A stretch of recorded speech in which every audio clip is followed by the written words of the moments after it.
Hey, Ed.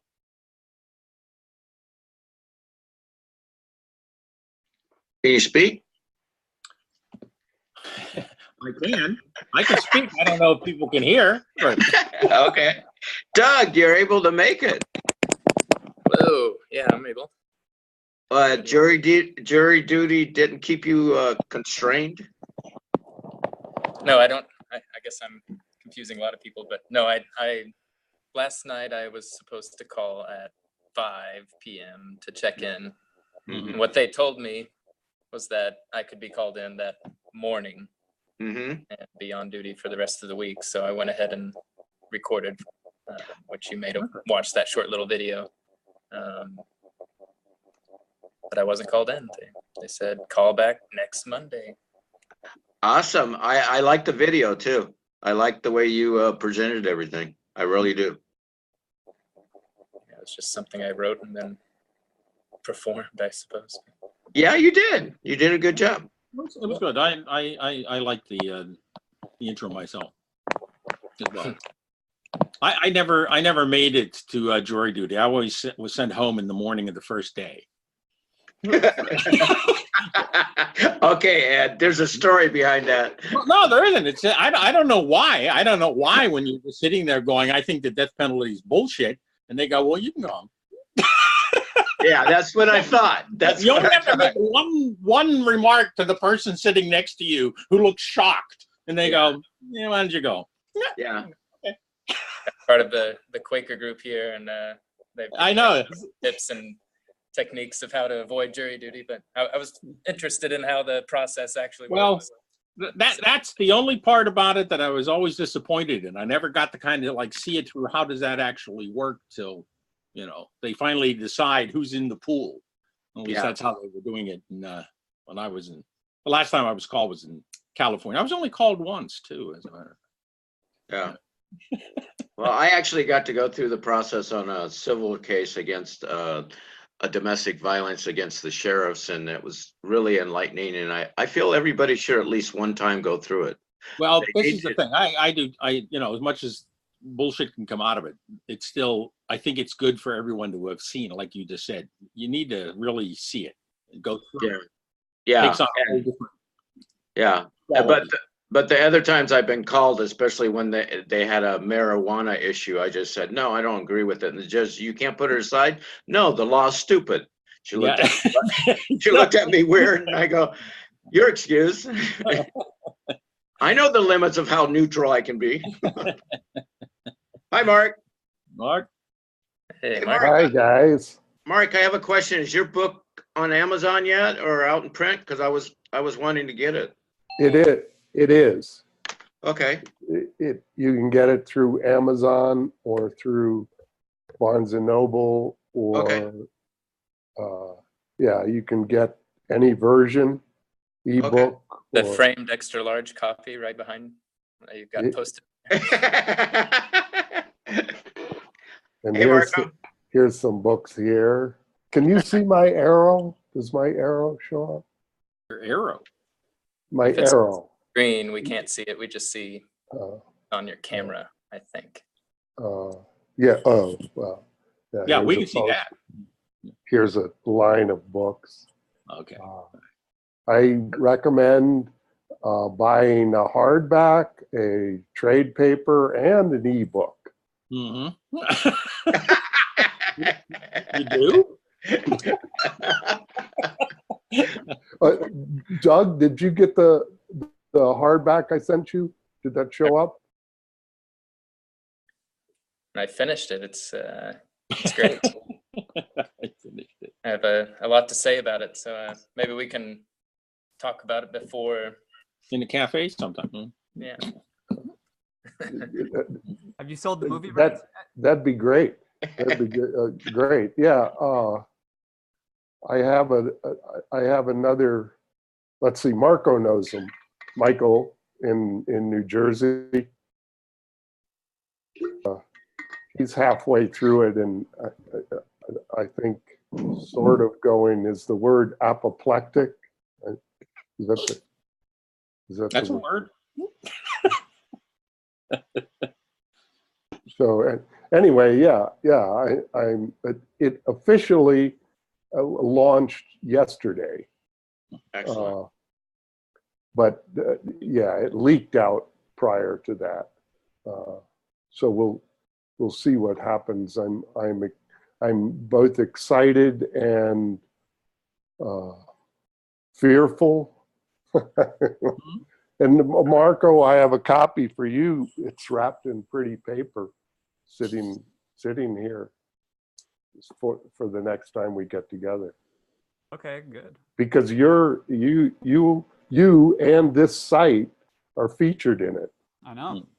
And the thing I like about the ebook, and then I'll stop, is that you can click on the links, like you can click on the link to metapsychosis and Marco's meditation thing about the loneliest road comes right up with with the paper versions.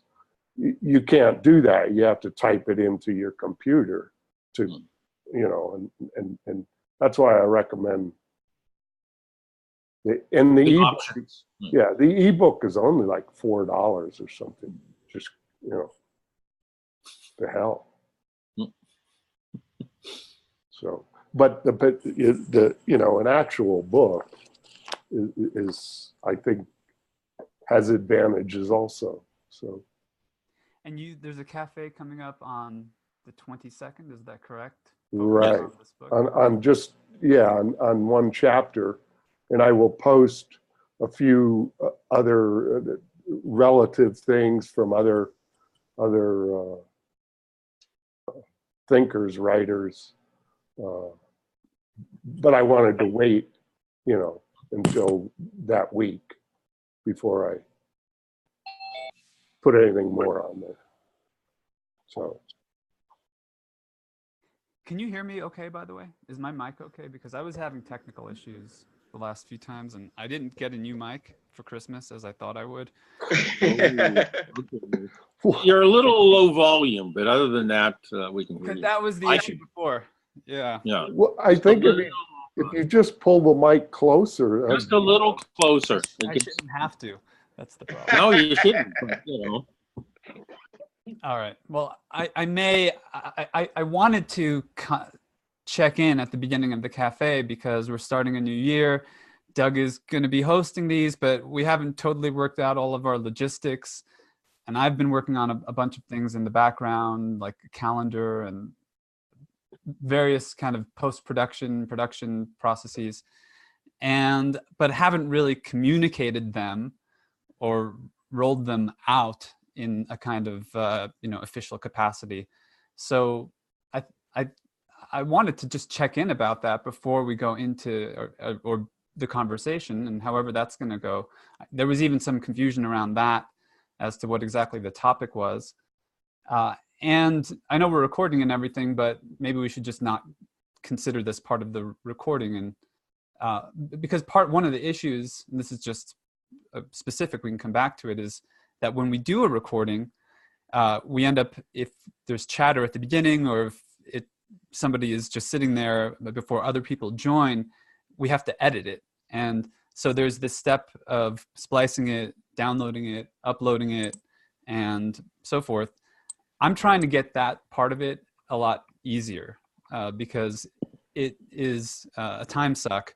And with a lot of things going on, it can be hard to just manage the media processes. And I would like for these events to happen, for the recording to become available, for it to be shared with an audience who can enjoy and appreciate the dialogue, who can participate by commenting on it, or if they want to get more involved, can join the conversation or another one that might occur at another time or different topics.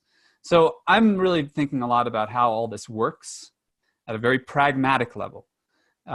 And one of the themes of the talk, which we can get to later, is the balance between the pragmatics of communication and the more interior aspects of it, the more communal aspects of it.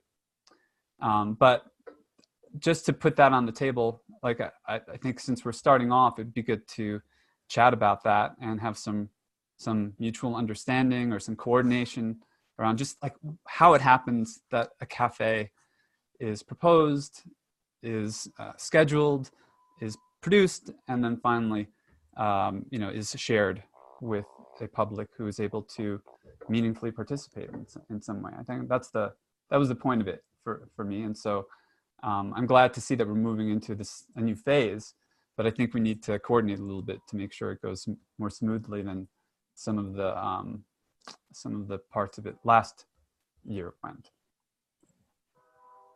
Right. And Ed made it obvious that my communication has been a little here and there and everywhere about even just simply how to do the proposal part. So a couple of thoughts coming up right now is, once the calendar does come out, obviously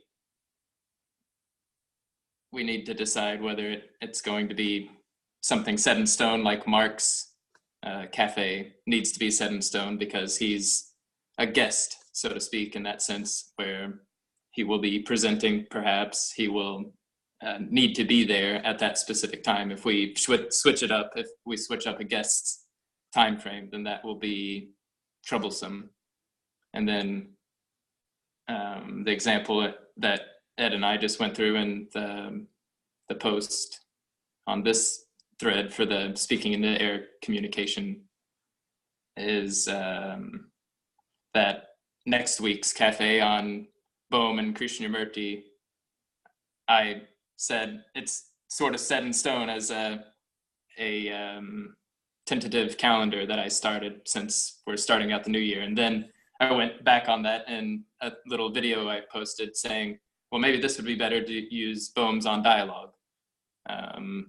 So I'm contradicting myself, but I see that as what Johnny's talking about, who was the only one that gave me feedback in that thread of, well, we don't want to have a set frame, so to speak. We kind of want to have the ball rolling.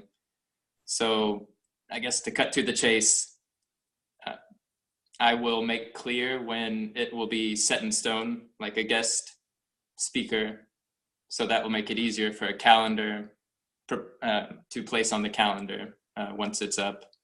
But I would like it to be more of a process rather than me just dictating or deciding what needs to be there. So that's why I'm leaving it up to our discussion today to decide what comes next week, because that's just something I threw out there, that discussion on the ending of time with Bohm Krishnamurti discussing or having a dialogue. So I'll leave it at that since we have so many people here to kind of throw in their 2 cents.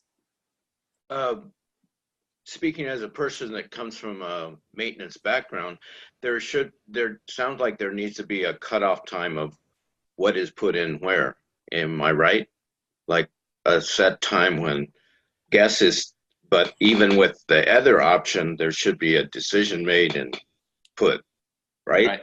And we previously had stated at one point that if nothing is decided by Thursday, Oh, the okay. end of the day on Thursday, then somebody will go ahead and go with an idea, or just maybe it was Marco would say, okay, well, we're going to go with that. So I'm taking that role, and I'll go ahead and say right now that we'll go with Mountain Time by the end of the day, Thursday Mountain Time. If nothing has been decided in a thread, I'll insert something.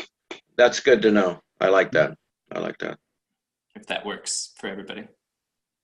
Well, I find it very, just to jump into it since I brought that up, I find it very generous. I mean, if you had decided on Monday that we weren't going to, it probably wouldn't bother me all that much, but because I'm not hard over. So that's why I said I penciled that in. So I can take out my eraser and just change the title or whoever it is, and it really doesn't matter to me. I just wanted to make sure I was on the right sheet of music. I hate to show up for something. If I do show up for something and I'm halfway prepared, I like to be prepared for what's coming up rather than having prepared for something else. But even if you did, doesn't matter. It's good. And having a few formalized cutoff dates helps for in general, I think. So fine with me. I just want to say that it creates a tension for me if there's a reading that's scheduled 2 days before an event. I need a lot more time than that. And also, if we're going to have an open frame, that's fine. But I have other things to do. I'm sure you guys do too. So it's not a strong attractor to just have open frames. So that's I think that the more flexibility we have, the better. And I think open frames can be extremely creative, and they can also be very boring. So I believe we should be mindful of that. And you know, sometimes a disciplined group that's focused on a reading can bring forward, you know, really interesting dialogue. So I hope there's something in this for everyone. And it sounds like you guys have done a very good job, Doug and Marco. And I really appreciate the dialogue, the pre-dialogue dialogue between Michael and Doug. I think that set a tone that I think we want to maintain a high quality discourse here. I think it's in everybody's interest to do that. So thank you. Yeah, I would just add, I think the Thursday before is good. More time is better because as we have different things going on, I have multiple pots on the stove, so to speak. So I'm trying to get a lot more diligent about how I chunk my time and how I use the time I have, and because everything takes time. Even replying to a forum post, the way I am, I have to think about it a bit. I may not trust my immediate reaction sometimes. I want to, you know, play it through in my mind before replying. Point is, everything takes time. So to read a piece like this, which is very deep and touches on core questions, I'd rather have, like John is saying, more time. I'd rather have it on the calendar even a month ahead of time or something like that. And I think also for an audience, it's good to know what's coming. It's good to kind of know where the conversation is going, because then if somebody wants to follow along with us, whether as lurkers or maybe as eventual participants or as leaving a comment on the discussion forum, then they could read along and they can kind of see where we're going. I think also in terms of the format of the talk itself, like one thing that haven't quite, I think, got clarified how we do is, and this is again another topic in the paper, which is why it was such a good one, is the distinction between the sort of internal talk and then the audience. So there's a communication that happens between us, and we may be talking about whatever topic, a paper, a book, etc. But then there's a communication that happens from the group to a viewer, and the viewer, we can't assume they have the same inner context that the group does. So I feel that there needs to be some attention paid to setting things up for a viewer, in the sense that this is what we're talking about today, this is what we read, or these are the main ideas, and now we're going to talk about it. And then I think at that point they're oriented and they don't need as much attention, and then the dialogue could really dive deep into whatever the topic happens to be. So, and that ties back to the part about recording, because if we were actually to start with a sort of formal starting point, address a viewer saying, this is the Cosmos Cafe, this is our theme for today, it's blah, blah, blah, then we start the recording there and we make it ritual so we don't forget, because that was the reason we had done, I had started the auto recording, is I was afraid of forgetting. And sometimes we'd just start talking and we'd lose some brilliant, nuggets that Ed and whoever would be, chatting about before others got on. So have a start point, address the audience, go into the topic, and then sort of wrap it up, when the conversation is done. That gives a clean recording that we could then, more quickly turn around and get a smoother flow from the pre-production, the production, and the dissemination. So it helps us show up on time, right? If you show up early, you're going to be recorded. That's what's been happening. And sometimes the people who show up 10 minutes early, and we sit there and watch them fall asleep out at their couch, And I think this is for an audience disaster. They will watch this for 2 seconds and then they will flip onto something else. So you may have lost a lot of members just by that kind of sloppy beginnings. And I think we need to have endings. You know, we need to have a summary statement that this is it, we're coming to a close. And if you want to hang out longer and continue, that's great. And I think we've been pretty good about that. But I so agree. The principle of open closure. You know, we need to be open and closed. And we're dealing in a very experimental fashion with a very experimental medium here. And I believe we're all trying to move towards transparency, but it's not transparent to not me, that's for sure. A lot of it is pretty clunky technology, and we're trying to re-educate ourselves. So I think that principle of the public, the private, the semi-private, the protected, I think those are extremely important to be mindful of in these public discourses events. What you decide to disclose and what you label subjective or objective or intersubjective will change, maybe from conversation to conversation or within a conversation. So I think it's a heightened sensitivity to those subtle distinctions. I hope we will get into in our conversation today when it starts. Just let me know. Yeah, just an additional thought to that. I think that the idea of a clear start and a clear finish is excellent, because that's the cafe. But whoever does the editing to cut off that jabber that comes at the front, or if there were a follow-on kind of fade-out kind of thing, my personal feeling is I know that when I log in, it's recording because it just set up that way, which is fine. And sometimes there are nuggets in there.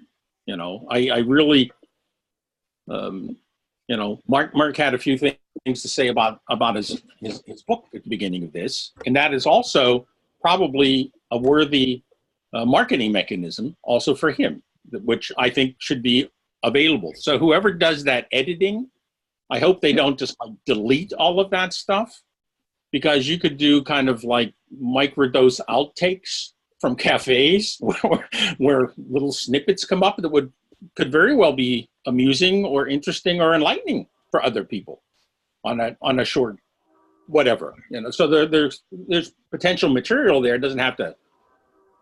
A lot of it could get thrown away, of course, but every once in a while you'll find something that you dig out and you go, hey, that might be interesting in another game.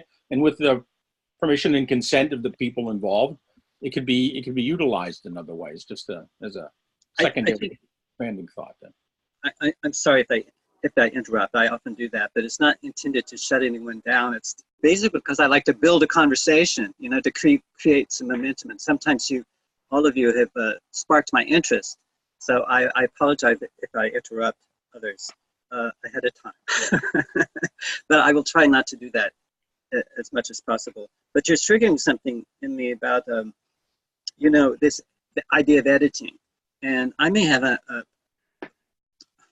oversensitive reaction to that whole idea, because a lot of the mumbles and the stumbles and the confusion and,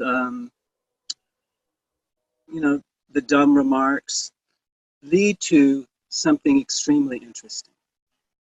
And if we cut all of that out, then we'll also, the opportunities for things that are unusual and interesting and novel will also get lost, because the signal noise ratio, I think it's very important. If we have too much noise, there's no signal.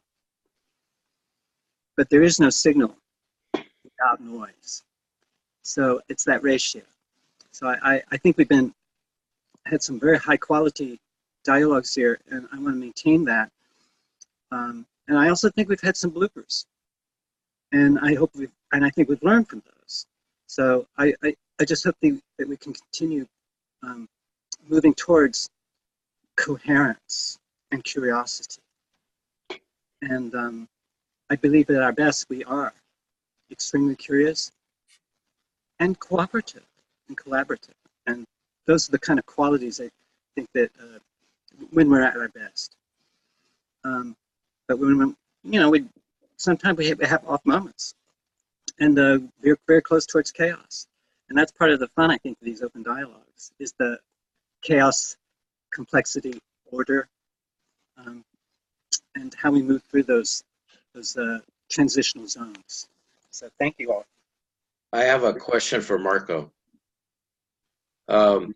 Since this editing seems to fall in your ballpark, how can we, help you in the sense, just off the top of my head, because I'm one of the ones that show up early. I have that strain in me that I show up early, and maybe I should myself just not show up 5 minutes before so that we have a compressed, expression of nuggets rather than, I'm just wondering what I could do to not, like John pointed out, be on there and maybe somebody else is just watching me pick my nose or something. Well, yeah. Well, I mean, the showing up early is not, I think, an issue. Let me say this. First of all, there's not a lot of editing that happens. Basically, whatever we talk in the last year, I've just been putting up, and there's usually 2 steps because we have a cloud drive. We've had a Google Drive, and I've been setting up a Cosmos cloud drive. So there's a kind of permanent storage, but that's not public. And then there's the upload to Vimeo or to YouTube. And there you don't want, 10 minutes of Mark Jabbour sitting there listening to Jimmy Buffett or whatever. So there does have to be a cut. And usually at the end there doesn't because everybody leaves. So there is a cut. But I don't want to be doing that for the cafe every week. And I want to make it so that it's as easy as possible for Doug or whoever would host a cafe just to get a recording and upload it without having to do an edit. So I like the idea of recording the beginning and the little nuggets that come up. I think that having the full recording is great, and I want to have an archive of all of the conversations, so you could always go back and see whatever happened. You could review the videotape. What goes on, what's like promoted through metapsychosis or through Cosmos, I think should be packaged a little bit. I'm not advocating for cutting things out in the middle because that's where as John is saying, the interesting things happen. I think that's part of what is nice about the cafe is that it's not a highly produced podcast kind of thing. But I do think the beginning and the end at least that's the minimum, I think, for a consumable, product, if you will. Okay. And so whatever gets us to that point most easily, I think would be good.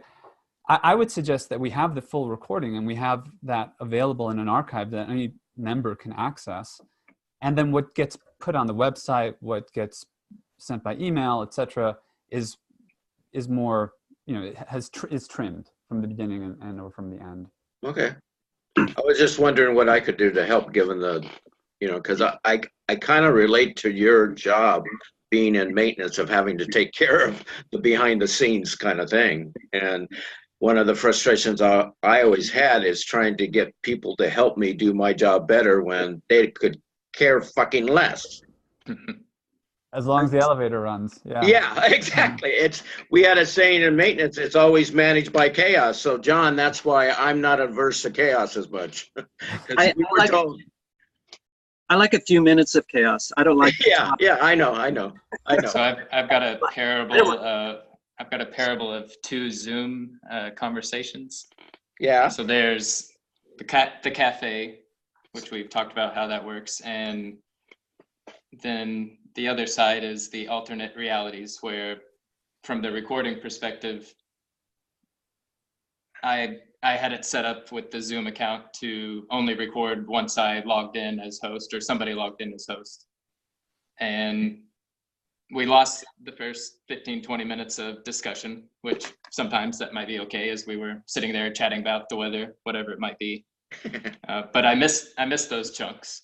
When I went back to one of them, I said, I wish I could have remembered what we talked about because it was more insightful than what I'm able to think about right now. But I fully understand what Marco's talking about. So I believe we could continue as we have continued or done with the cafe and have the whole recording. The editing process really isn't that tough, but I understand what he's saying with like, let's state we're starting now, and then that will be, we can take that chunk, place it on, we can even have it as a separate conversation in the thread, like here's this, and here is the actual conversation once it starts at 2. But on YouTube and Vimeo, it might only be the bigger chunk. At least that's how I could potentially manage that editing. I've been trying to figure out how to work with an editing program without having to pay for anything on my computer, which with Windows PC, it's different than Mac. So it's a little frustrating, and I don't have connection at home that can handle the processing speed. So, but yeah, I think that's one of the drawbacks of a podcast or a video podcast is that it's too structured a lot, and it doesn't leave the conversation open for what we do here. And I think that's what if we have an audience, that's what we have to offer the world.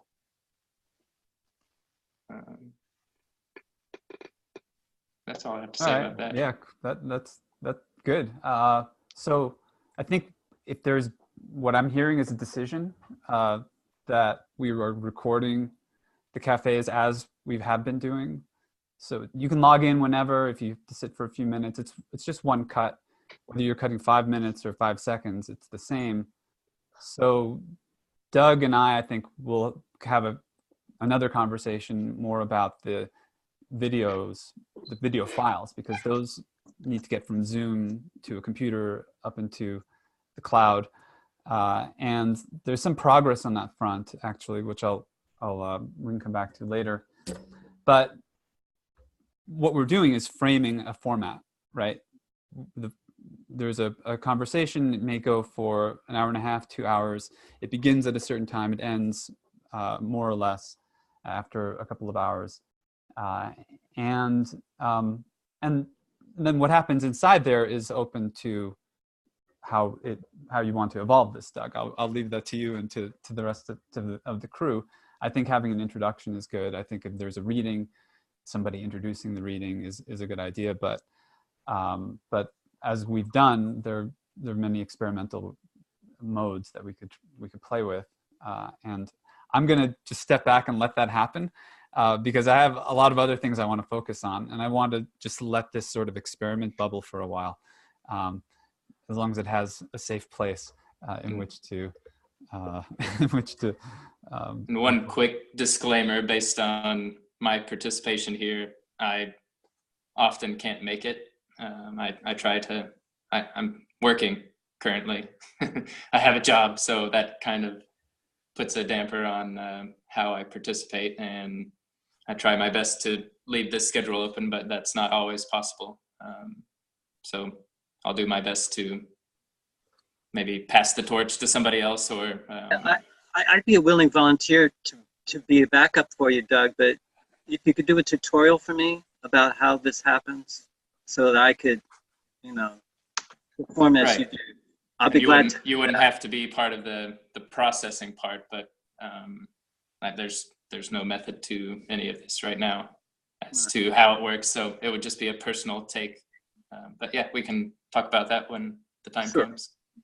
Well, it's just, I think, naming who the organizer is. Like, who's leading it off? Like, who's going to set the direction and keep things on track, more or less? And anybody can do that. They just have to know that that's their job. And so as long as somebody is, if you're not going to be able to make it, Doug, and whether John or Ed or Mike, whoever, they could just step into that role and lead it off, and then the rest of the band could follow, right? Yeah, because once you push the Zoom and enter, then it's just a matter of the MC showing up, right? Yeah, basically, it's recording to the cloud. There's nothing that we have to do there. As long as somebody's logged in as the host, I think that's all that's required. And even if they aren't, I think it will record. So Yeah, it's been my experience. That's the way it is. That's why I But said. we've lost the recording though, once or twice, I think. Once we lost the recording with who was leading that group? Jeffrey. Jeffrey Edwards. Yeah. And it was a really That was a great good one. conversation. It was That one of was the on best, I Octavia- think. Yeah, that That's was. very disappointing. That was But on the Octavia fact that Butler. happened, you know? It was on Parable of the Sower. All right. Yeah. Okay. Enough of logistics. That's all I had to ask, and I'm glad to get started with another season of the cafe. Right. And I guess still talking about logistics a little bit would be going off of that idea of having hosts. And so, for example, 2 weeks from now, Mark will be leading off for his particular book.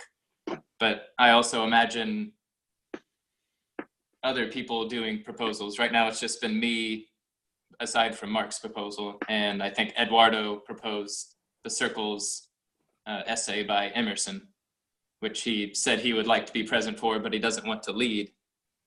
But I see other people are interested in topics. So if Ed has a specific essay that he wants to read or have the group read, then I would say, okay, Ed, lead that out, which he has. This has happened in the past. So what I'm imagining with the proposals, there will be a whole slew of them. Right now, there's 4 or 5 floating out there on the Infinite Commons channel. So anyone can post a proposal. So I've kind of done what I've done as an example. I've penciled in these topics. So I wouldn't mind seeing more of that, throwing out proposals just to get an idea of, well, I've been reading about this type of topic or this particular subject for the month, and I really found this to be this political essay by this politician very fitting to what we're talking about here, and I'd like to discuss that. So something like that would be useful for me. So I wanted to throw that out. That's about all I can think of right now. And also for this specific cafe, I don't have anything lined up. I could talk about what the essay is about. Everyone has read it, but if we were to do a cut, I might throw the torch to you, Michael, unless anybody else has something they'd like to say about the proposals, anything that we've said so far, any questions or concerns? Yeah, just one thing, and I'll try to be brief here. The difference between a study group and a cafe. We're doing the Bateson reading, and Jeffrey has scheduled it. I think it'll be maybe 6 months to do something like that. I think Orbindo took 6 months. Gebser took 6 months. These are huge, huge efforts by those who stick it out. A lot of people drop out because it's very intense. And I think there's a difference between those big study groups and what we do here. Because we have a week to prepare. I like it because it's fresh, it's topical, it's fast. So we want to do something that people can read quickly and get through and have some ideas about so that we can rock and roll when we're here. So I think it's a different kind of energy. And also I like the topicality, the political, something in the news that grabs our attention. And we want to supplement that. That could be a theme. We want to supplement it with some text that we're reading. But I think it's much more about speed and getting it right as quickly as possible so that we can then have a lively dialogue. And then that's different, I think, from a study group. So I'm wondering about Emerson and reading Emerson. Even though it's not that long, it's very intense. And, you know, that's where I'm open. I have an open question. We maybe want to discuss that another time. So anyway, that's my I want to keep the liveliness of these cafes, and the topicality of them keep them fresh. And those big tomes, we want to read Proust or War and Peace. That's another kind of thing entirely. Thanks. That's very good, John. You spoke across the medium into my airspace. I like that. All right. I like that. Because the metaphor of speaking into the air and John Peters' book, basically, I think if you read the introduction and also if you were able to get a handle on the end of the book, for me, it says a lot because it's basically really challenging, from my experience with the book, challenging, goes to Mark's point a little bit, of how technology has become a fixed metaphor of how we're supposed to communicate. That there's this signal, the transmission, and it's got to be clear and everything, and we've lost sight about some of the root meanings of communication, of connecting. And when we do connect, wait a minute, that's where it begins. Because the fact is, just think of an electric plug. Two people connect and there's electricity. Well, sometimes electricity is not there. Sometimes there's too fucking much. And his point, especially at the end of the book, was dreaming about communication as an ideal one-on-one download to each other is just ridiculous as far as I'm concerned. What we need to honor that we want to do better at connecting, but we have to respect that we need to respect, let me change that language. We need to respect that the other person is going to have a different brain cells, different experience when we are trying to meet each other through our different filters of our own experience.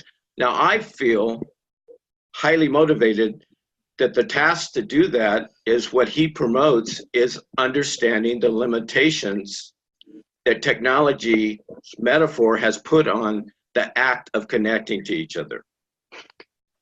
I think, I feel from personal experience, I had this past January 1st, I lived through an example of that, of trying to connect with my sister and niece about feeling sad around some issues with my son, and they immediately jumped back at me and trying to tell me how to fix it and stuff, and I got a little bit triggered, and it ended with me saying, "You women think you're more sensitive than a man can be." And my sister and I haven't talked, but I've sent her texts. I've used the technology of "I love you," hugs, but I know how this goes with my sister and I. When we have a bump in the road, a miscommunication, there's got to be some chill down time.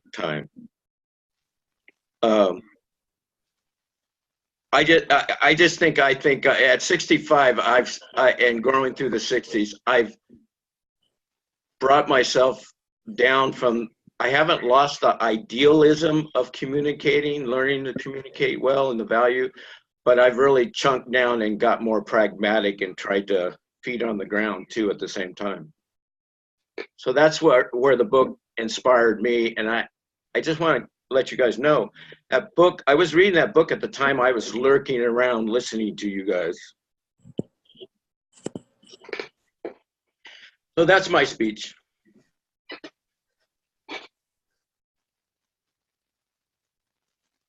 Does that So we're for the audience. Let me yeah, go for it. We are talking about a book. We're talking not about the whole book. No. We're talking about the introduction.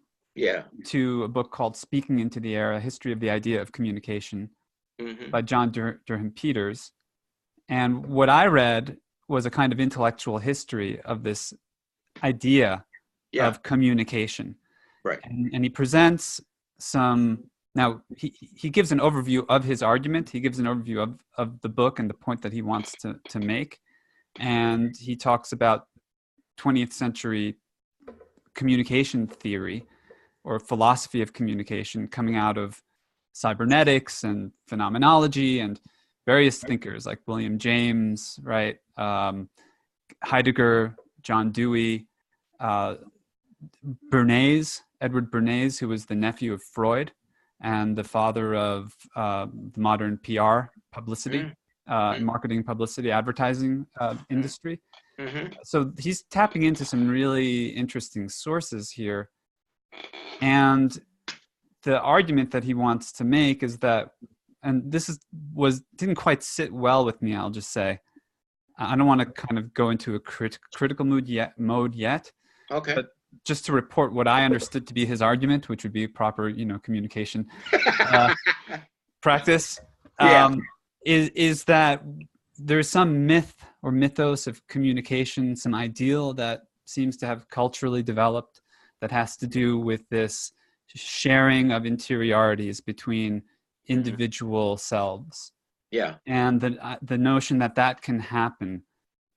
He seems to be, what I take, because I haven't read the whole book, is what his argument seems to be is that he is tracing that idea, that pattern, to more ancient sources, particularly like the model of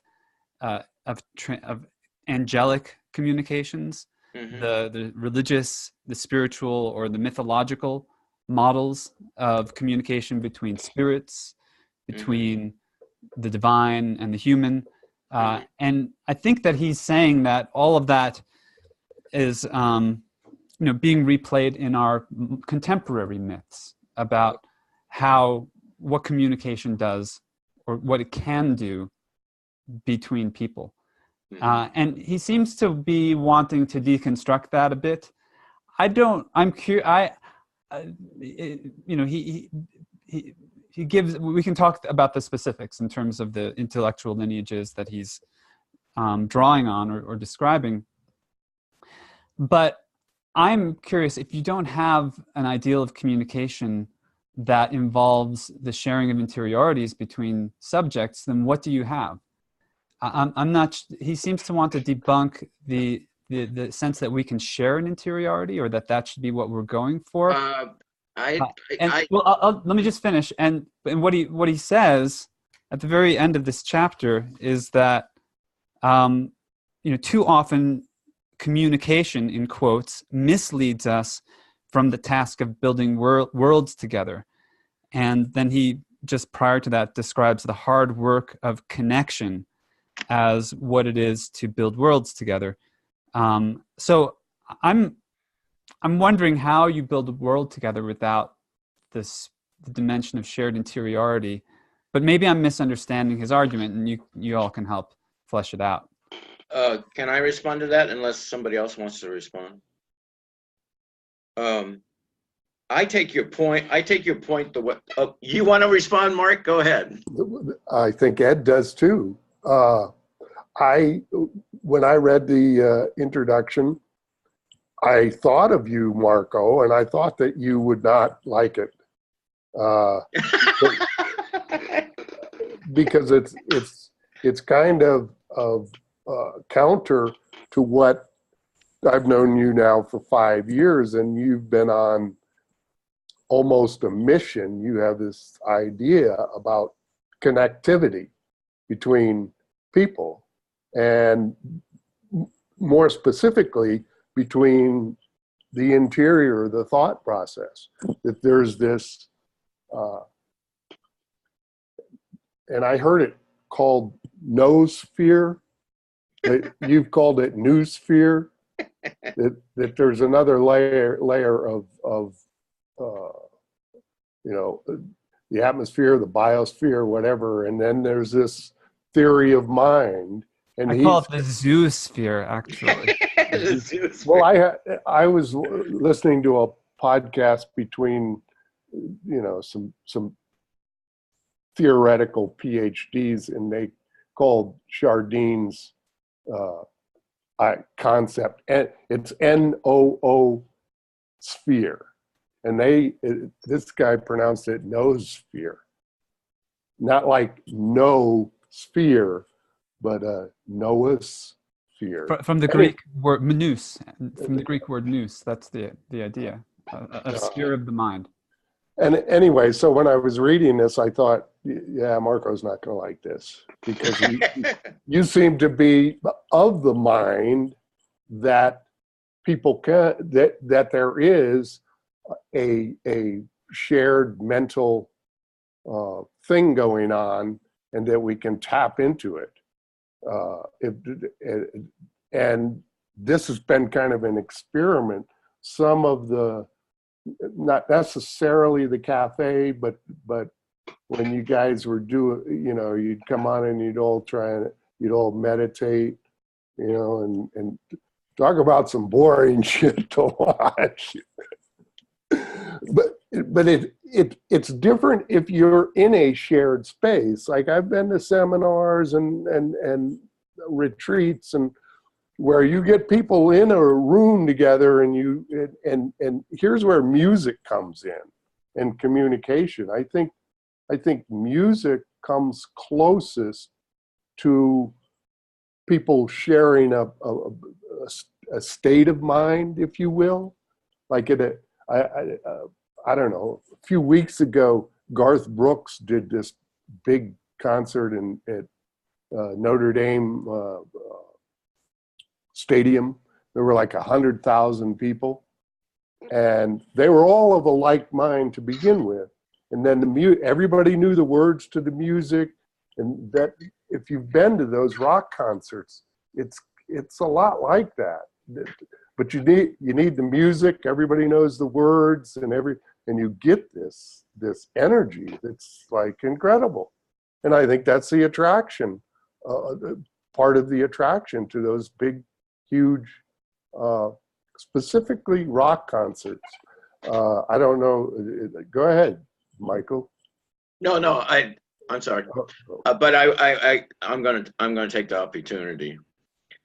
I think one of the problems, or the way I work with what he's saying, is I do believe that we can have a shared interior, but we can't forget there's still a difference. I think he's trying to point out that sometimes when we go to communicate, we want to eliminate, homogenize the experience, and not acknowledge there's this sameness, a similarity, and there's this difference. And a lot of communication that I grew up with was trying to eliminate. Some people can connect me, but they wouldn't appreciate how different I am at the same time. They knew my interior. They could do it, but they also reacted off of my interior, because my different interior from them caused a trigger, just like with my sister. Rather than being in a space with somebody that can hold the space of the difference of our sharing our interiors. Does that make sense? Well, if I can, I liked at the end of, I think it's page 19, right near the end of the introduction, where he says, and this is where I think it's, we've batted this around in several different cafes and whatnot. And I'm thinking of Zachary's "We're Close to the Singularity," where he was this idea of transparency, that we know who everybody is and we have this shared commonality. At the end of the introduction, and I wrote the quote down, he says, "We might like each other less the more we understood one another." Yeah. I think that's so true. And this goes to the myth. There's a myth that the more we know about people, the more we're going to like them. Right, Mark. No, that's not necessarily the case. That's why I divorced my ex-wife. I'm getting triggered. Oh, thank you, Johnny. So I'm letting everybody know right ahead. forked tongues, saying one thing and doing something else. And how does that feel? I'm just quoting a little ditty from Shakespeare. He says, "He that is thy friend indeed, he will help thee in thy need. If thou sorrow, he will weep. If thou wake, he cannot sleep. These are certain signs to know, faithful friend from flattering foe."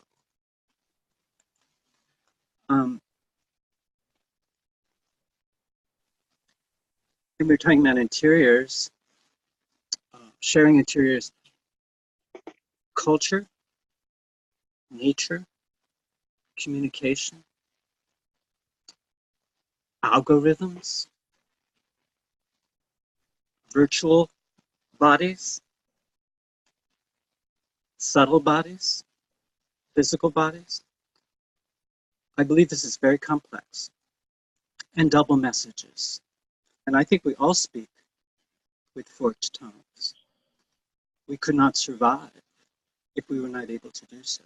I remember Don't Ask, Don't Tell. And, on the one hand, we have the truth, the whole truth, and nothing but the truth. On the other hand, we have, if you tell anyone you cannot tell anyone you're gay if you're in the military. Also, anyone who knows anyone who's gay must report that to the authorities. So this is an example of what I call forked tongue. These are impossible to function in environments where there's this much static. It can destroy people, and speech is extremely powerful. It can heal, it can also destroy. And I'm going to share a little bit of an anecdote about communication and the liminal zones and listening with the third ear. Because I have a left ear and a right ear. I also have a third ear.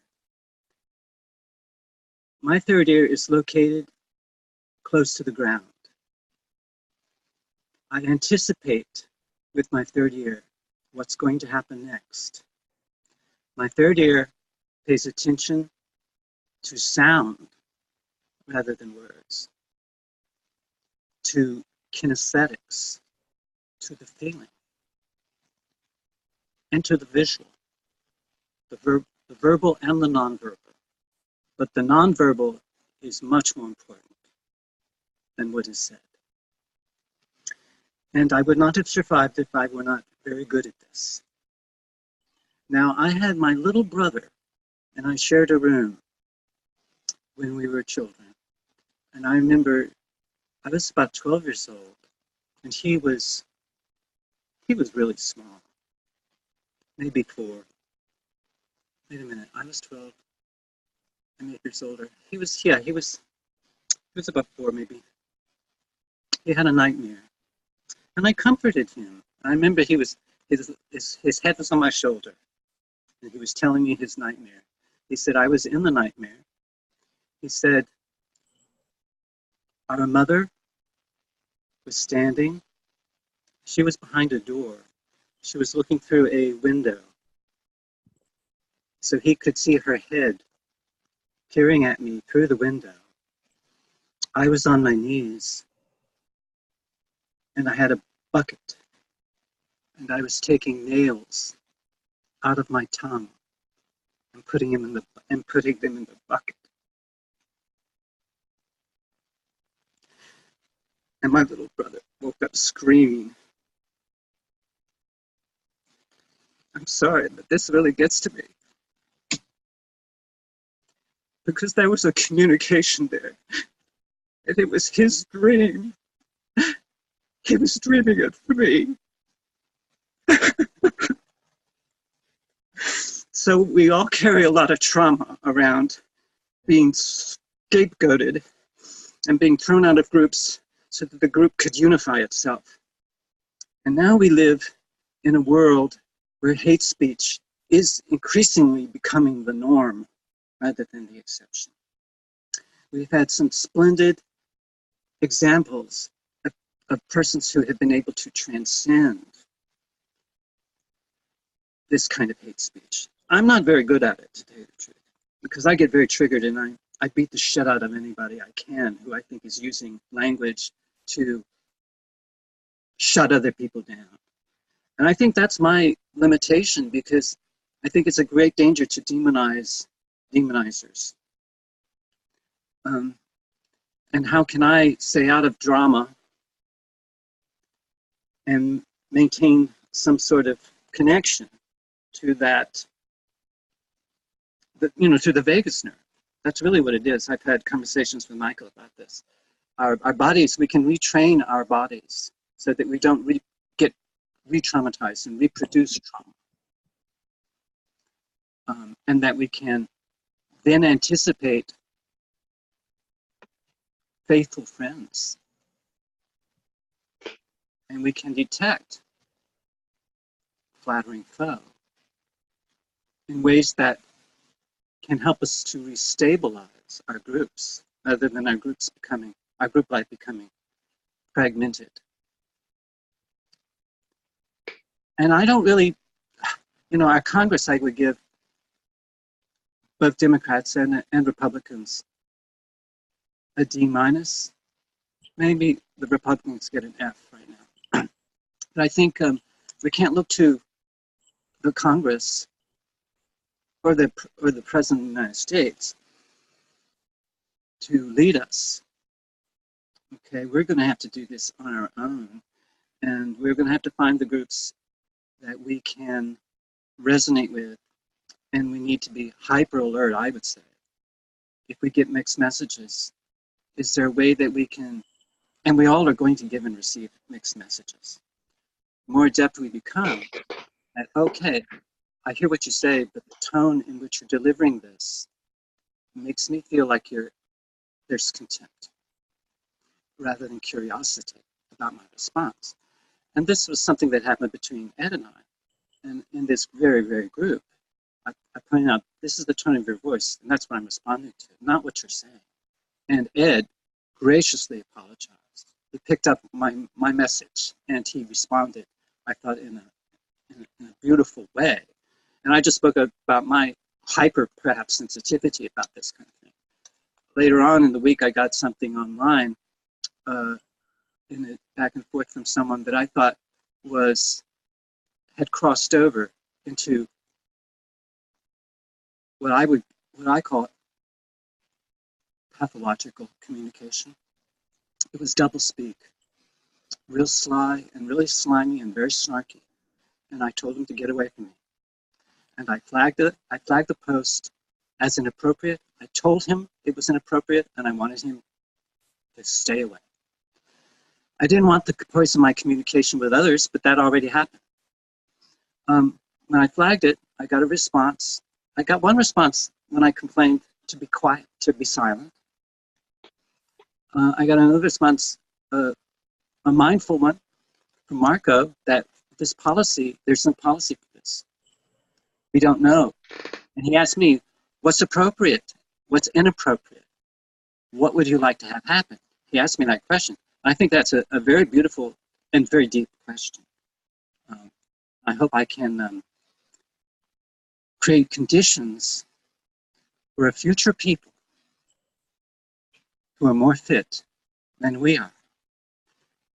And I don't think we're going to make it, quite frankly. But you know what? I'm a concrete utopian. Tis the gift to be simple, tis the gift to be free. But it may not be our species that makes it. There may be some future people that we could be creating the conditions for, so that they can be more fit than we are and handle what we are not able to handle. And I don't think they're going to be speaking English, and I don't think they're going to be speaking Chinese. But I think that's a very interesting research question that I have open. Anyway, thanks a lot. I'd like to say that though I can't be witness to forked tongues, maybe my thought process doesn't register in that zone, but I think we can all agree that we are of forked minds in a certain sense. From the time that we wake up until the time we go to sleep, and in our dreams, we have thoughts, we have variant paths that we take throughout the day. Even this conversation is a prime example of that. I'll take it in another direction, and we have 5 other people sitting here wanting to steer a course over here while I'm steering us off course in another direction. So I'll try to loop together some threads here, but since we are of forked minds, we seek out different methods for communicating. Peter's, as a prime example of what Johnny just talked about, as a human race, as a species, we are leaving seeds scattered about for someone to pick up and say, well, this clearly didn't work. This didn't grow because you're trying to piss on a seed, and that doesn't sprout much of anything. So we, as a species, are not going to have that perfect dream of the dream we have of perfect communication. And that's part of his point. But going off of what Marco said, and even part of what Mark was getting at, is these shared spaces. This perhaps is not reality. I'm staring at a lot of you here and thinking, oh, I'm going to be going home soon in a real space with family. I might be having somebody knock on the door at my workplace here that I'll have to leave this conversation and have a real face-to-face conversation. But I see those shared spaces, whether it's online, like we're doing here, or as Mark was saying, the Aurobindo talks had a different framework. We had 5 minutes of meditation beforehand, if not more or less. And that provided, for some, a shared space to get in a zone, to step into or out of the human rabble and into a new, not a new, but a different form of communication. It might not be true to real life, perhaps, but I feel those shared spaces, or Bohmian dialogue, which perhaps we can get into next week, is a chance to really listen to the other, to take your third and fourth ears and come together and form a new ear, for all to hear what's going on all around us. So I think Peters throughout the book didn't mention Bohm or the dialogue, that type of method. So perhaps he touches on pretty much everything else I can imagine, in history and philosophy and communications theory. And maybe that's why I brought up Bohmian dialogue, because that is one form of communication that really steps away from the everyday talk that can get us into a tizzy, and it allows for something to get done, for something to emerge, for just the world around us to be different, for that set tone there, and leave something for others to ponder on.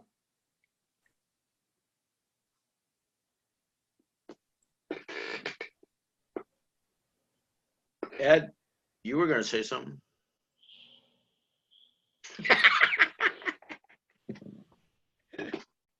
I almost have the feeling I read a different paper than you guys did. What I took from him, from the introduction, he started off with Gadamer. He ended up with Habermas and Dewey. That was kind of like the arc that he set. And I understood what he was saying as communication isn't like the information theorists would like us to think, that there's a signal and a receiver and what's sent is received. Because whatever is sent is not what's sent. Whatever is received isn't really what's received, because there's so much on both ends, on the receiver and the sender side, that we only get some small, minuscule part of this. But communication should be about connecting. And when you connect, the phrase that came to mind, it's a German phrase, is Verstehen ist nicht einverstanden sein. Verstehen means to understand, and einverstanden, which is a form of verstehen, einverstanden sein means to agree. But understanding is not agreeing. It's simply understanding. It can be so different than what you think, because we bring to any kind of interaction, it could be with each other here in virtual space, it could be in real life, face-to-face, it could be when we're reading a book. But we bring every bit of baggage that we've ever accumulated and every enlightening experience that we've ever had to bear on the text that or the interaction or whatever it is that we're engaging. And whoever is presenting that, who's ever sending that, writing that, however it might be, has put every bit of baggage that they have ever had and every enlightening experience into that text as well. And they encounter one another and they bump up against one another. And communication involved, and this is why I do believe he thinks that the interiority, it's there. We do meet the interior of the other. And sometimes it's helpful, it's joyful, and we like it. And sometimes it's harrowing and awful and ugly. But we have to get that. And we have to acknowledge that, and we have to deal with that. And we can deal with it in all kinds of ways, and we will deal with it according to however it is that we've come with our enlightening and our harrowing experiences. But there's a beauty in that connection, in touching another human being at that level, at that depth, that needs to also be honored, I believe. I think we have to recognize how touching it is to have connected with another human being, because I don't think we do that all that often. I think we like to skirt and skate by, for the most part, on the surface somewhere and not have to deal with the ugly depths of things. So the practical side of it is what he comes to at the end with the Habermas Dewey kind of thing. We have to do something with this in the end. We have to act in some way. We have to be in some way, and we're changed by those connections. And to me, what I thought I was reading that he was saying is, that's actually what communication is. It's dealing with the connection in some way, connecting and then dealing with that. And I would agree with John. We do that poorly more than we do it right, and we've been doing it more poorly than we've been doing it right for the entire history of mankind, of humankind, however you want to phrase that. As long as people have been around, we've been doing it poorly. But we can't stop doing it. We have to continue doing that. That's the message of optimism that I saw in there somewhere, or that I heard in there somewhere, because that's what I heard Habermas saying, and that's what I understand Dewey's pragmatism to be, where again, I'm bringing my own understanding of people that he's writing about to bear on what it is that I'm reading at this time. And so this discussion that we're having, this chat that we're having around this is exceedingly enlightening for me, because it sheds light on other aspects that I was obviously missing from my own predispositions that I brought to the text. So that's, to me, that's the good part about that. And to do all of this, to come back to what Mark said, you don't need a noosphere. You just need two human beings who have encountered each other. And that's where it starts. Now, I also think, personally, that there is something like a noosphere. But I don't understand it or conceive of it probably the way that Chardin wrote it, and probably not the way that most people interpret it. But I do believe, from personal experience, and John's pointed this out any number of times in a lot of the dreams that he has, where interaction and connectivity takes place in zones that aren't not like we normally see or experience or feel. But we've all, at one time or another, all of us, without exception, have had them. Most of us have no clue what to do with them because they are so different. We have to learn to deal with those as well. And I do think that people like Desjardins talk about that kind of stuff because maybe they experience that in a different way or a more encompassing way, and are trying to make us aware of the fact that it can also happen, and I hate the word, on a different level or in a different dimension or to a different intensity, if we want to put it in Gabesarian terms, that kind of thing. You know, so that, yeah, go ahead, John. I just want to respond to what you said. That was very well said, but unless you something. Also, I wanted to say hi to Jeffrey. Welcome aboard. And a theorist that I think Jeffrey and I are both fascinated by, Gregory Bateson, had much to say about communication and what he called meta-communication. There's communication, and then there's communication about our communication. So it's self-referential. And I would say there's para-communication. And the body is 99% of our communication comes through the body. I think you mentioned, Michael, about the body as a medium. And I'll just give you a demonstration. There's, I hate you, I love you. I hate you, I love you. Those are two different messages delivered by the same person to another person who has to respond to these two different messages from the same person. So these are what I think Bateson would call incongruent messages delivered sequentially. But we also have incongruent messages that are delivered simultaneously, such as, I love you. I really love you. I love you, and I want you to come over here and give me a kiss. That's simultaneous incongruence. There's a verbal message that mismatches the nonverbal. So we have a message, we have a meta message, or I think Bates would call this a paramessage. It's a message about the verbal. I saw, and you know, if you take a dog, this is something else that came out of his, if you take a dog and you show him a circle, and the circle is a sign for the dog to do a certain task, the dog will willingly, happily wag its tail and go do that task.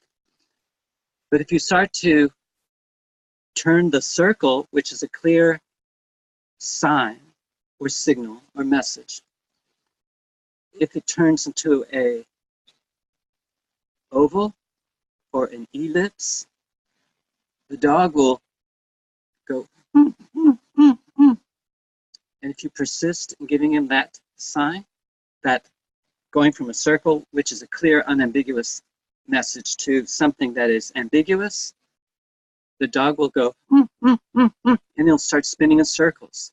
And if you persist in giving him that message, the dog will bite you. So animals are very sensitive to mixed messages, and they don't put up with it. But human beings try to make sense of them. And children, of course, can't make sense of them.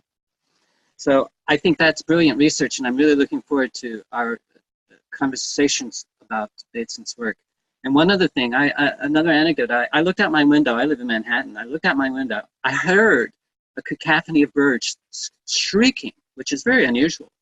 I went out there, stuck my hand out the window, and I saw all these little birds circling around a hawk who had it trapped in its claws a little bird. And so all the little birds were flying around this hawk's head, who was holding on to that little bird, its prey, and they were banging that the big hawk on the head. They were doing these nose dives. The hawk lifted up and it flew away. It bumped into an air conditioner and then it flew up over the building. And the little birds were in hot pursuit right behind him. So I was watching this, am I amazed? Because I'm looking at a very complex and sophisticated communication system. And I think that nature is full of these double messages. I had the feeling when I was watching this that I was on the side of the little birds, and I almost thought about, oh, I'll just get an apple and I'll throw it and I'll hit that hawk on the head. But then I thought, wait, this hawk is just doing its job. That's the job of a hawk, to be a predator, and it needs to feed its young. So I think we can embody these tensions, and as language users, how can we use language in such a way that we can facilitate these connections and these differences that make a difference, as Bates would say. So thank you for this opportunity once again to go into this uncharted territory. It's very difficult, very rich though. So, in listening and bringing forth my experience of trying to work with these very so rich ideas that have texture and they have flesh on them for me. The critical point, it seems to be, is how well can we deal with, and I'm just going to throw out adjectives of dissonance, tension of difference, ambiguity, when that happens in communication. When that happens, not just with another person, but I will just state, when it happens with yourself to the point that you try to hang yourself and kill yourself. I'm not kidding. That moment, from that moment, I have learned how much I've had to put myself in a place and learn skills in a place to not feel threatened, even though it's uncomfortable when I don't know what the fuck I'm doing. And I think this is an element of humanity that we don't want to turn towards to, that I think some of these great philosophers and the people that I read have helped me articulate, to not to be afraid of that experience when I don't know what you're saying, what I want to say, and what the fuck is happening right now. Because what I'm hearing is the intense Zen koan of how do we learn to live together and communicate. When in the history of mankind and my history of family and upbringing, I've had to really challenge how much that other person can hurt me, can do me fucking harm. And if I can either lay down and take it, or I can learn how to stand up to it. But when I learn to stand up to it, I want to do it with dignity and integrity and not be like them. And that's something that, like, I'm going to give Ed credit. You have to learn to do. It doesn't come magically. And I was sad at what happened with the incident with my sister, but I don't have the same feeling shame around it. It's going to work itself out, whatever that is. It just happened that way. And I think that, I'm on a soapbox, but I think that's one of the things we don't want to look at, is how our own humanity is part of the problem. In a way, our own humanity, the way we hold it, the way we use it. I want to push back on that notion, or that idea of humanity aspect of this just a bit, because I found that to be one of the perspectives, or one of the layers of interpretation perhaps missing from this piece. I don't know whether it comes up later. Okay. But there was very little of the natural. There was very little of a sense of communication that's transhuman or pre-human or non-human. And when I think about what communication is or what it entails or what we're actually talking about when we're talking about communication, I don't think it has to be something that is a high ideal that we have to achieve, because I think it's happening all the time. Every living being is communicating all the time. That's There's right. always an exchange of signals, a coordination of action. And it's not an activity that's located or sourced necessarily in an individual subject, an individual human subject. So part of, I think, the idea of double communication, forked communication, or the nonverbal aspects of communication is that they're happening all the time, whether or not we're trying to make them happen or not. And the duplicity comes in when there's a difference between the mental signifiers or their reference and what is actually being transmitted, shared, communicated through natural means, which are not just human. So I think the idea of human subjects sharing interiority is more of a mental idea, and it's more of just more of a modern idea, because it depends on this idea of the individual subject. And also the idea of connection is a modern idea, because it kind of suggests this connectivity of parts. It's like a machine, like we connect, then my part is connected to your part, and we form a greater whole. And I think that there's something different going on. And I think that there could be a different way of understanding interiority. And I come back to Peter Sloterdijk, our favorite German philosopher, because when he talks about interiority, it's not that there's an interior to me that I'm then connecting to the interior in you. It's that through our kind of creation of spheres, through everything having to do with communication, we're creating an interior that we are inside of.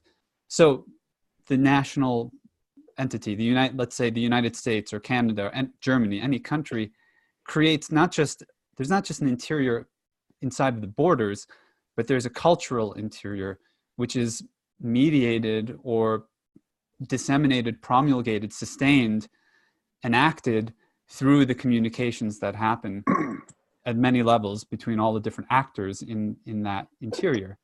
So I think that part of what we're doing with communication is we are sharing interiors, but it's not just my interior with your interior. It's that we create shared interiors, and that interiority is something that we are in. So we are in a relationship, we are in a nation, we are in a community, and so forth. And the communication it's just all of the back and forth that goes on to sustain that space.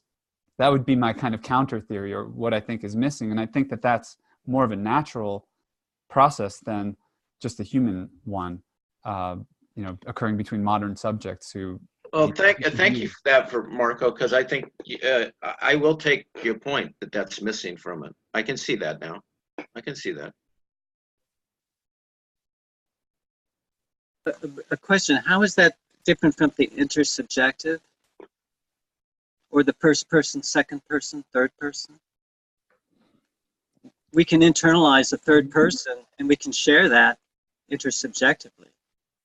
That's what science is. A lot of experiments with stories attached, with that we call objective. And that changes from generation to generation. What's objective slips and slides all over the place. And I believe this is where paradox and impasse and conflict can be creative. They don't, mixed messages don't have to be pathological. They can go in that direction, but they can also be very creative. All humor, all art is full of mixed messages. I've just thought of Groucho Marx said, "I would never join a group that would have me as a member," which I think is very funny because it's a paradox. It's also he's stepping outside of the sentence that he's making and pointing to the sentence and spinning it in a way that's really weird. And so I think art relies upon these kind of meta and these meta messages and paramessages, and they can be a fulcrum for bring us to a higher level, or they can definitely bring us to a lower level. They can create war, create art, higher levels of appreciation, aesthetic pleasure that can be shared. So I think this is a tension. We all, as you say, we're doing a pretty good job most of the time, but when we fail catastrophically. When we have, these robots, artificial intelligence, these machines that have no felt sense, never will have a felt sense, and we're offloading our moral judgments onto them, onto these drones. I think this is a turning point in our human history. And I don't think it looks like a very rosy picture to me. I mean, there's some people saying the posthumanism is coming and we should all rejoice. I don't know. I have big questions about that.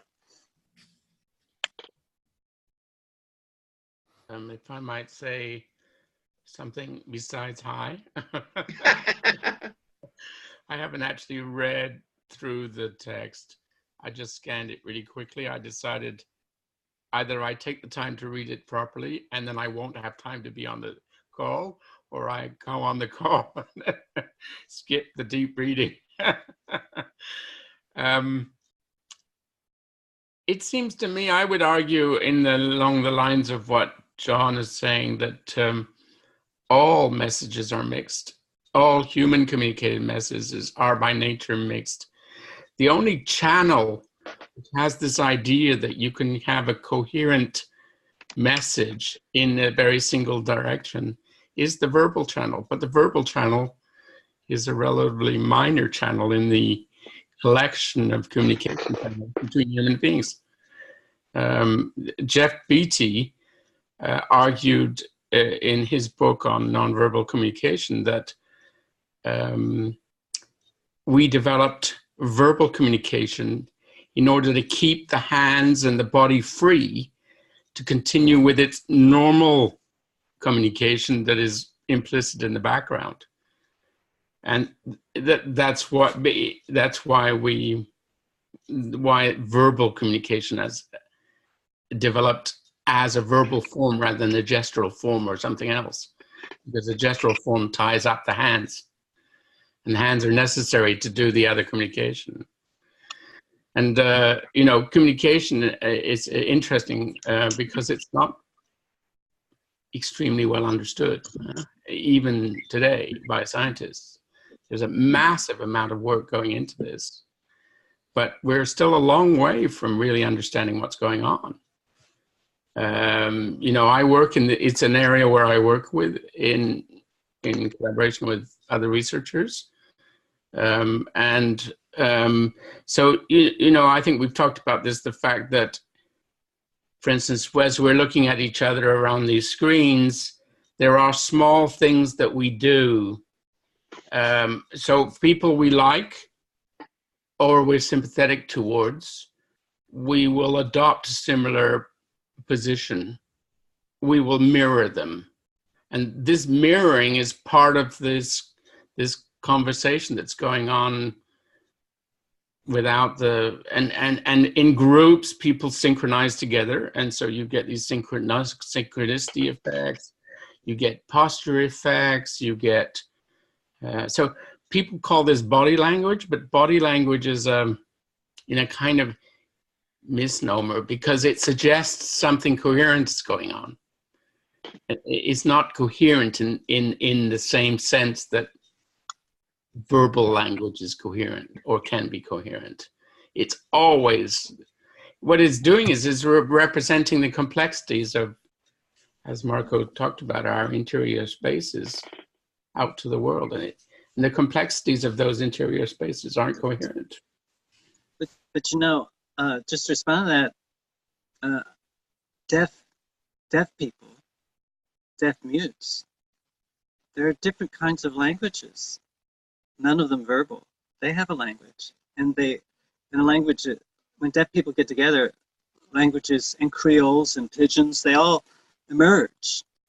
But it's when deaf people are isolated from other deaf people and have to deal with verbal speakers like ourselves that a lot of their communications appear to us to be weird. And I think we're educating ourselves. But I remember reading, I can't remember that. He's a great theorist. The guy who wrote The Man Who Mistook His Wife for a Hat. You know that guy? Very Sachs. famous. Yes, Sachs. He was saying that the brain is so malleable. There's like a prime directive for language, for communication, and that a person, if the verbal system, if their speech system, as in a deaf person, if that part of their brain is malfunctioning, that the visual system in the brain will pick up that, so that they will create a visual language. And I had a boyfriend who was deaf, and I don't do sign. He didn't speak, but he was able to write, and I was able to write. And we would always had pen and pencil nearby. It was amazing how we could share these very rich interior spaces. And he could walk into a room, he could see a person across the room, and he would make a gesture. And it was so perfect. That gesture would communicate the tempo, the rhythm of that individual across the room. So he had an exquisite sense of timing and rhythm. And he did it all, and he could convey it to me all non-verbally, because he was able to extract certain patterns, show it in his own body and his own physiology, and I got it. You know, so I think we're extremely versatile, and I think we have enormous untapped potentials as we become more attuned to how complex our everyday discourse is. It's really quite a miracle. Thank you for that.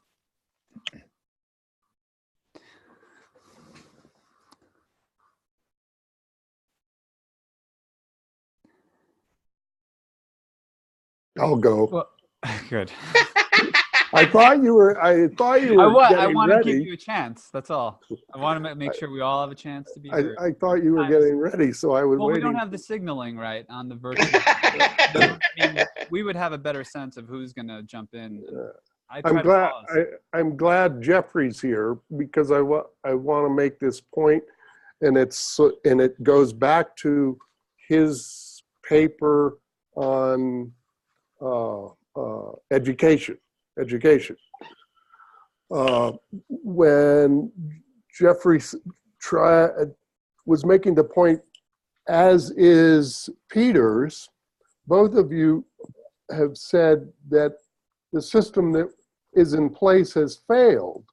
And I would push back on both of that, in that from a biological perspective, the word species has come up. Human beings dominate the planet. So however bad you may say we've communicated well enough in that we dominate the planet, in that our education system is poor. Well, it's poor enough, again, that we've dominated the planet. So from a biological perspective, those systems have worked.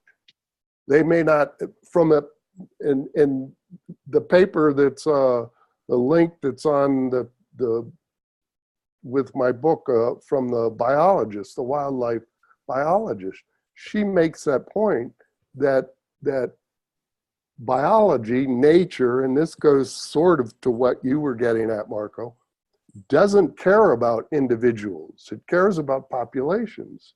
And the species as a whole dominates the planet. So we humans have been hugely successful as a species because we dominate the planet. Now, we may be coming to an end, because the dinosaurs dominated the planet, and then the large mammals dominated the planet, and now we are dominating the planet.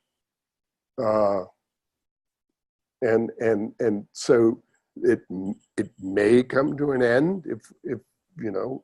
And someone said we are our own worst enemy in this little conversation. That's very true, but we still dominate the planet.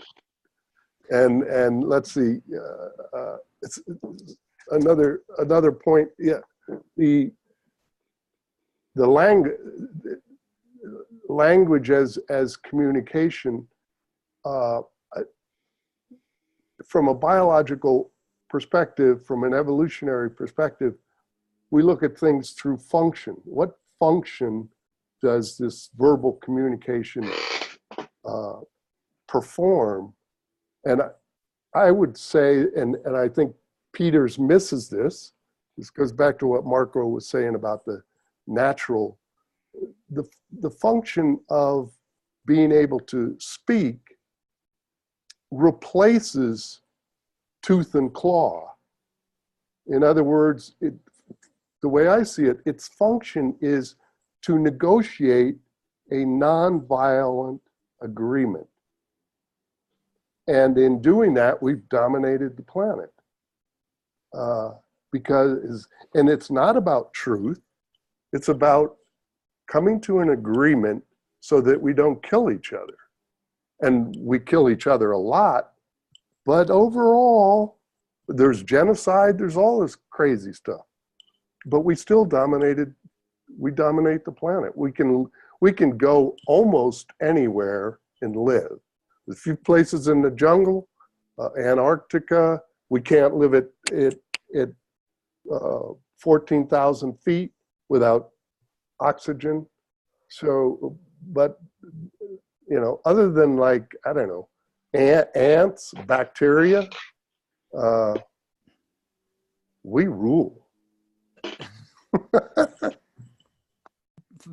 That's it. But I mean, I think, you know, what you're saying is true from the biological perspective, and interpreting or viewing communication as the means by which a species coordinates, or groups within a species even coordinate their activities so as to be more successful, so as to reproduce, to propagate, etc.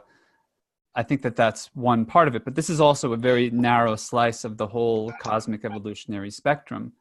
So let's say that microorganisms are communicating in a way. Plants are communicating, insects are communicating. Now humans begin to develop this symbolic mode of communication that allows them greater, let's say, control over their ability to work with time and space. Like, we can organize a field better, we can organize workers better. There's all kinds of pragmatic things that happen. And I think in this paper, what Peters seems to want to do is to bring the conversation back to what do we pragmatically need to do through communication? How do we build a world together, right? But I think, and he leaves some room for what he calls the weird aspects of it, and the more, he doesn't really seem to want to go into the mystical or into the spiritual. He seems to be really relegating that to the magical thinking and to primitivism. But the question that I would have, and that I do have at the end of this, of reading this, is who, I'm going to pause, just slow down on this, but who is communicating what?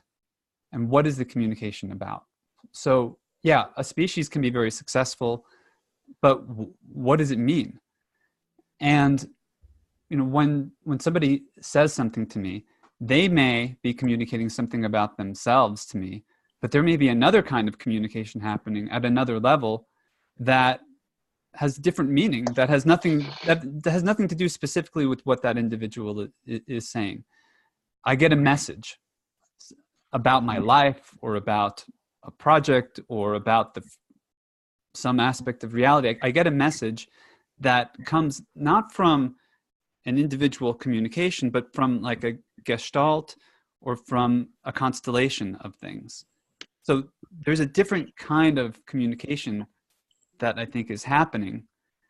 And I mean, I want to double down in a way on the aspect of interiority. I think the universe is about communication, or communication is about the universe. That there is a practical level of organizing resource, resource procurement and distribution, etc. But once we have that, then we start wondering what's it all about, and then we start asking questions of the universe. I hate to sound new agey or something, but we start getting responses, like it communicates with us. There's the Weird Studies podcast, and one of the more recent episodes, which I've listened to about half of, so I haven't finished it, but it was with artist, musician, filmmaker Stuart Davis, who I know. He lives in town, actually. I haven't seen him in a very long time.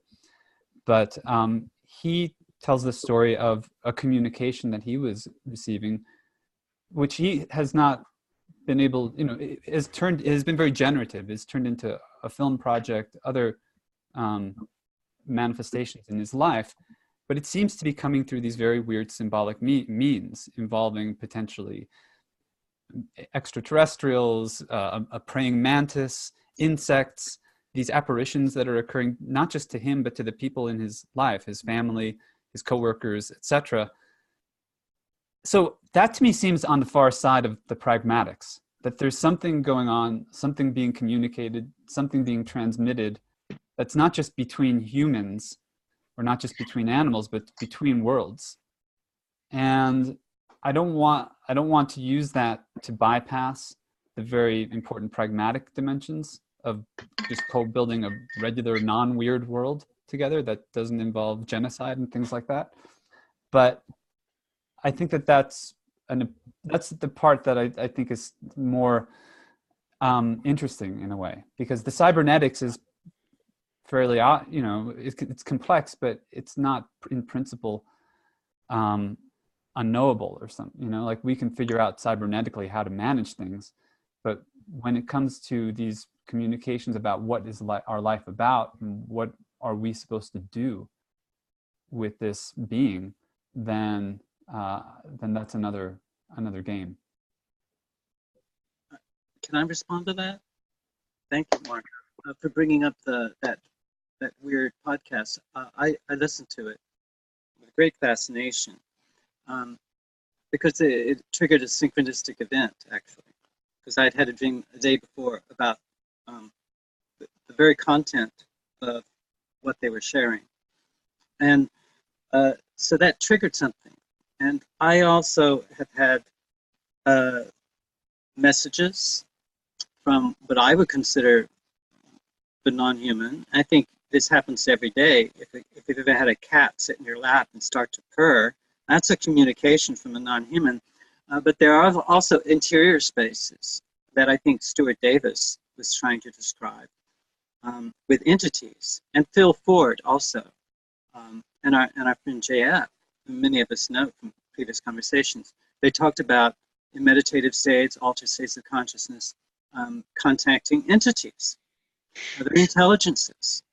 And I've had lots of these experiences from a very early age. And I realized right away it's taboo to talk about this stuff. And you will be punished severely if you do. And that's what our education has basically taught us, is how to shut down certain ways of knowing and privilege other ways of knowing. And I think we're in a sort of enormous tension right now around this.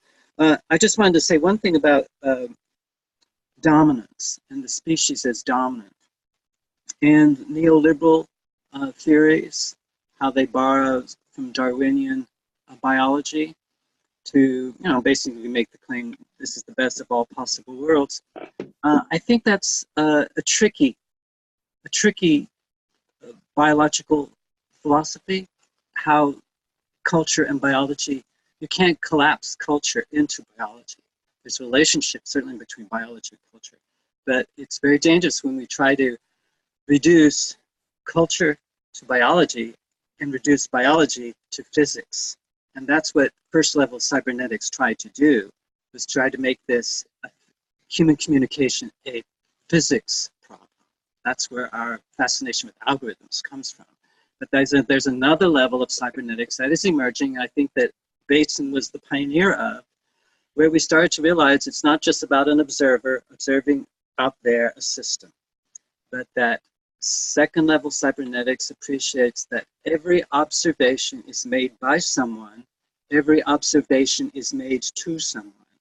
So it's a two-way street, and a species cannot dominate without an environment. And I think there's a big question about whether we're the dominant species. I think the microbes, bacteria are way more dominant than we are. When we're all gone, the bacteria will still be here. And I think we can't live a day without certain kinds of bacteria in our gut. So I think it's not obvious what a species even is. And our species is I think from our readings of Gebser and from Aurobindo, our species is in transition, always has been. And we don't know exactly what we're transitioning into. But we have, I think, a huge responsibility as we use language. We have this incredible technology we produce, for good and for ill. And if we keep maintaining this idea that it's all about our dominance, as we well know, 99% of all the species that have ever been on this planet are extinct. And why in the world should we be any different? I'm just posing that, and this is something I got from Bateson. There's no such thing as a species without an environment.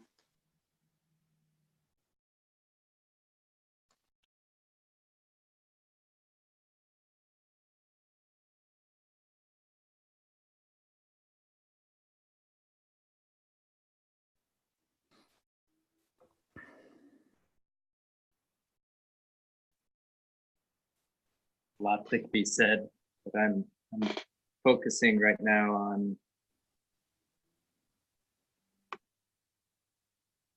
communicating with other worlds, whether it be we could attempt to communicate with bacteria.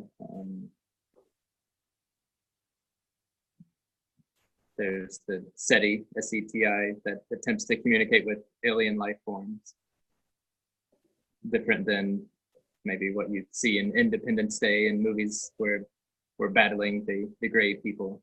But this actual attempt to reach out to other worlds, we're so limited in such, and everything we've noted here in this discussion is a demonstration of our limits to communication, and what we receive.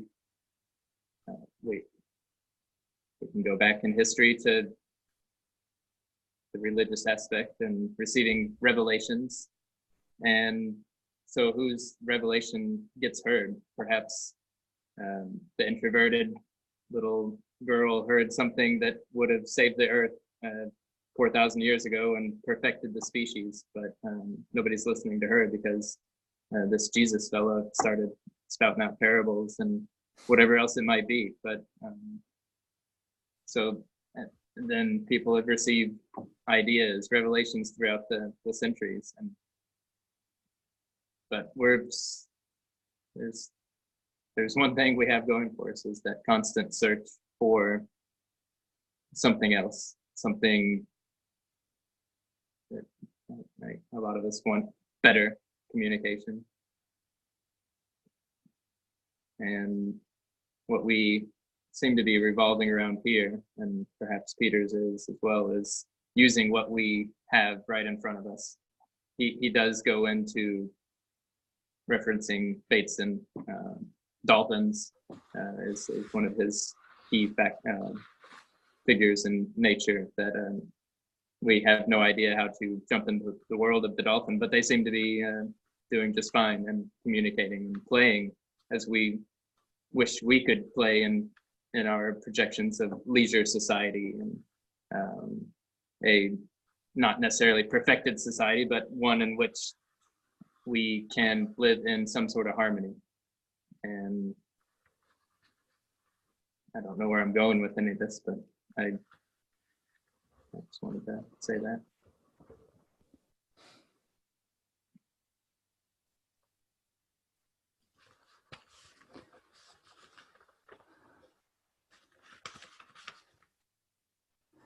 I had a friend who told me a story about her little boy. She got a call from the school and to come to the school because her little boy had been bitten by a little girl.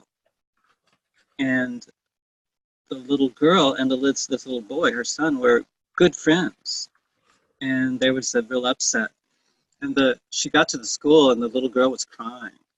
And they tried to reconstruct what happened. And evidently they had a little story and they were acting it out. I think there was some sort of predator-prey scenario. And the little girl, instead of a mock bite, a pretend bite, an as-if bite, really bit him. And of course, the little boy really screamed. And there was a pretend as-if that turned into something that was unintended. And children, of course, do this all the time. They have to have some monitor to protect them from killing each other. So I think this is something that we notice in the wild as well. We see animals, they'll have mock battles, they'll fight. And Bateson studied this. He'll say that one animal will put its jaw around, the paw of another animal and will bite, but not to hurt. So it's a mock fight. So little puppies will see them fighting each other. They'll be snapping each other. But that's a signal that I'm going to pretend to be fighting you, but I'm not really fighting you. And he said with dolphins too, they have a door. I think they have a spot on the top of their head where they breathe from. And a dolphin will let you put your hand on top of that very sensitive spot. That's the dolphin letting you know, I trust you. So I think these kinds of very subtle cues between between species, between God knows what, when we go to sleep at night, what's happening, or in the trance states that we might have, or when we're reading a book that we're really absorbed in. I think these are messages that multi-leveled or multi-layered, probably is the better word. But we sometimes make mistakes. Sometimes these mistakes are disastrous. And we're living in a world with this high technology where even the smallest mistake can have devastating consequences. These fail-safe, what do they call those? The people who monitor the subatomic weaponry, and the decisions they have to make. And if they get it wrong, the consequences of that, I'm laughing because this is a nervous laugh. That's why I'm always proposing here, let's have fail-safe experiments with one another because we can learn from them, but let's not have experiments that if we fail, we're really going to fuck up really bad. So I've always, let's keep experimenting, but let's be sure they're safe experiments.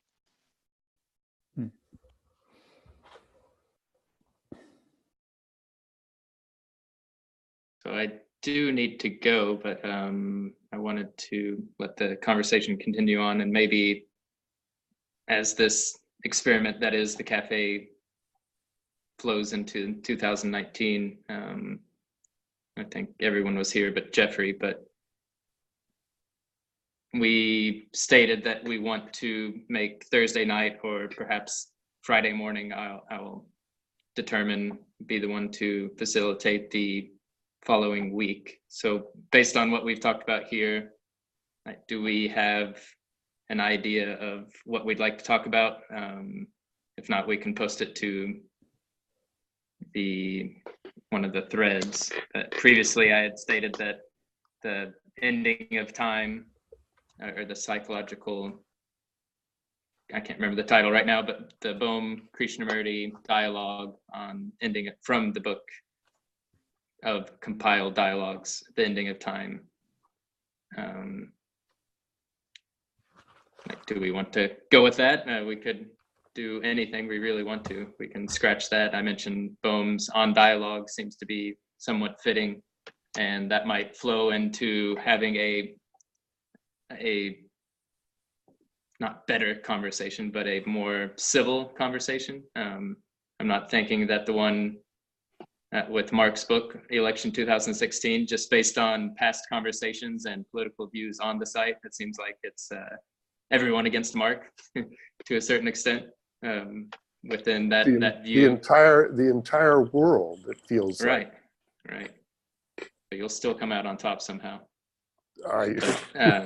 I just feel like Thanks for in order for that to be a successful conversation, rather than everyone kind of jumping at your throat, I would like kind of a nice bridge in between that. It's not necessary, but I think we're the 7 of us here respect each other as much as humanly possible in distant realms, and I'll take that as a laughter of agreement.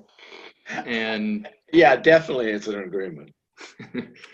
So I'm a peacemaker. I'm a mild-mannered fella, and I do like a heated debate, but I don't want it to just turn into some stupid discussion about Trump this and politics that, and I would like it to have some sort of friendly flow.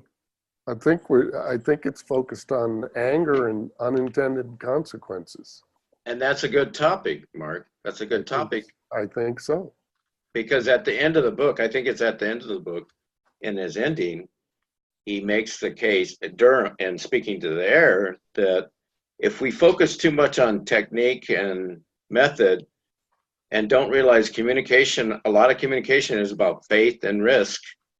And this is where he brings in, that's why we need to understand politics and ethics. And politics is always a part of communication. How we use our words, how we share, how we exchange. In the sense that publicly I'm taking a risk of stating my point of view. I'm having faith that I'm in a group of people that can hear it, and we can have a decent, heated, civil debate and still come out on the other side of going, oh, good wrestling match, let's shake hands. But that's my style. I also appreciate the varied discussions that we have, let's say. I keep coming back because if I look back over the time that I've spent talking to you folks, my thinking on many, many issues has changed. It's moved forward. My understanding of things has moved forward in many, many key areas. And I think the discussion around I haven't read your book, Mark, but I'm open to the idea. So I think it could be an interesting discussion. And as you and I talked when I was in Boulder, we had a good conversation in the Café. And even though we don't see eye to eye on politics, on everything, we see eye to eye on many issues nonetheless. So. Yeah, that was great.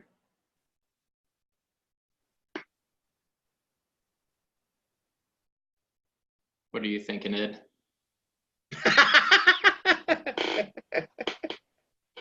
Uh-oh. What? Uh-oh. I'm thinking this was a really nice conversation this evening, and I learned a lot. That's what I'm thinking. I'm looking very forward to talking about the chapter of Mark's book. I think that's a real good teaser into the whole situation. And what we do next week, I'm completely open to it. And we can either, Marco had suggested the cosmic time thing. It's like that's going to go away. And Bohm is a a likely bridge to not only what we were talking about today and could be talking about the week thereafter, but it also ties into the notion of cosmic time, which I'm sure will be back on the agenda if it's not next time. So, you know, I'm good. I'm easy. We can. There's lots of ways to get to the non-goal, if you will. And I think we should just, you know, we'll follow them. So I'm open. That's what I.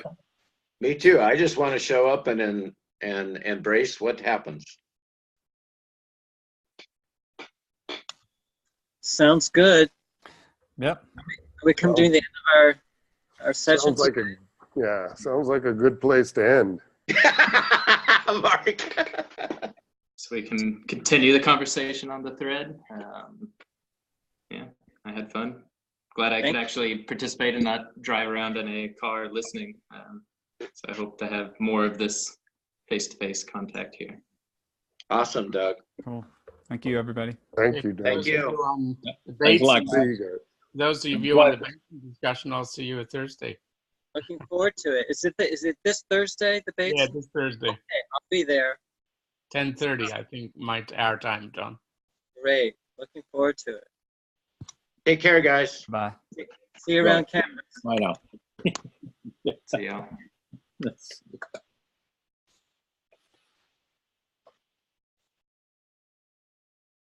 Bye, Mark. Bye.